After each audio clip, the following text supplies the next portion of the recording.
只要一个晚上，门前的积雪就可以超过1公尺，家里的大门直接打不开。全球各地相继传出了7起以上的极端天气事件。北美从接近圣诞节开始，各地的温度都低到不能再低。从美国德州延伸到加拿大魁北克省，总共有1亿人受冻。基本上温度都是从零下开始计算，最夸张有到零下57度，至少超过60人死亡。在这些地方，所有东西只有一种颜色，叫做白色，因为白茫茫的一片，基本上什么都看不到，能见度是0。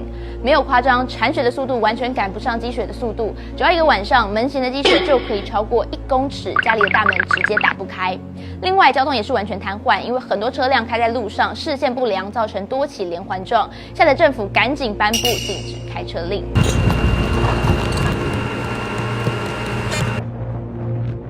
飞机的部分则是有1半以上的航班都取消，一位新娘错过了自己的婚礼，一位七宝爸原本要去接受心脏移植，也因为航班取消，只能流着泪把心脏让给别人。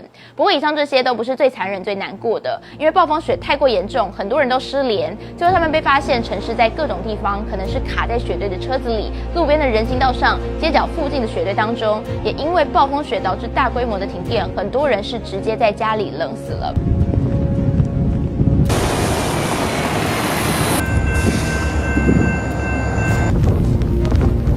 有一位22岁的护理师，他准备回家过圣诞节，但遇上了暴风雪，让他被困在车子里。他打了很多电话求救，但完全都打不通。最后，他传了简讯给家人，说他很害怕，想睡一觉。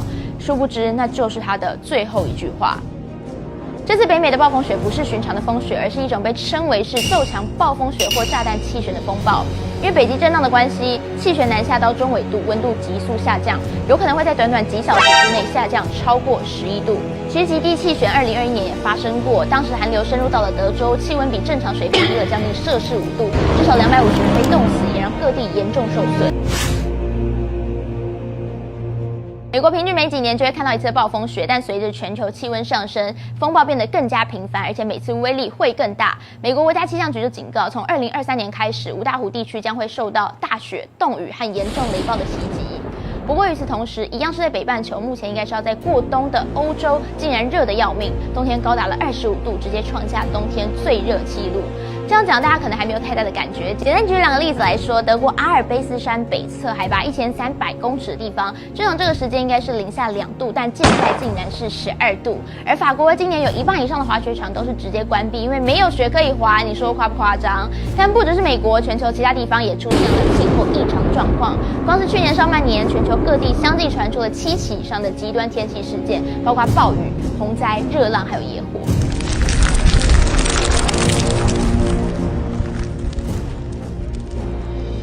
从3月开始，印度北部就发生了罕见的热浪，将近50度的高温，创下122年来新高。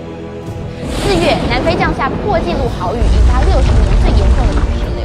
到了6月，印度东北经历了122年来最严重的世纪洪灾，超过470人被迫离开家园。